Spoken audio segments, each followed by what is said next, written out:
Welcome to unique media. Armstrong கொலை வழக்கு, இயக்குனர் நெல்சன் மனைவிக்கு என்ன தொடர்பு? தமிழ்நாடு பகுஜன் சமாஜ் கட்சியின் மாநில தலைவராக இருந்தவர் ஆம்ஸ்ட்ராங்.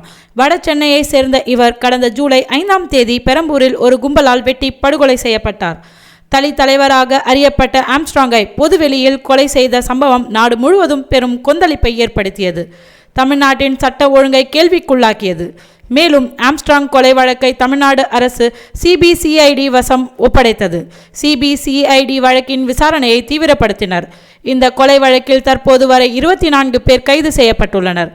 இந்நிலையில்தான் கைதானவர்களிடம் நடத்திய விசாரணையில் சம்போ செந்திலின் நெருங்கிய கூட்டாளி மொட்டை கிருஷ்ணன் குறித்து போலீசாருக்கு தெரிய வந்திருக்கிறது. இதனை அடுத்து போலீசார் மொட்டை கிருஷ்ணன் குறித்து விசாரிக்க தொடங்கினர்.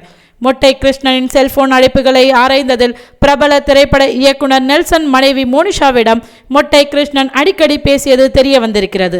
இதனை அடுத்து மோனிஷாவிற்கு போலீசார் சம்மன் அனுப்பி விசாரணை நடத்தியுள்ளனர். விசாரணையில் மோனிஷா போலீசாரிடம் சில தகவல்களை கூறியதாக சொல்லப்படுகிறது. குறிப்பாக தான் ஒரு வழக்கறிஞர் என்றும் வழக்கு குறித்து மட்டுமே செல்போனில் மொட்டை கிருஷ்ணன் பேசியதாகவும் போலீசாரிடம் தெரிவித்திருக்கிறார்.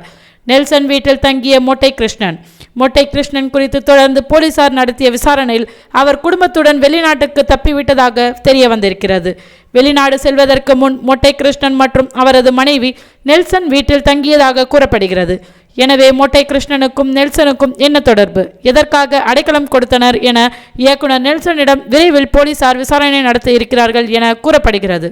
நன்றி, வணக்கம். இது போன்ற தகவல்களுக்கு யூனிக் மீடியாவை சப்ஸ்கிரைப் பண்ணுங்க.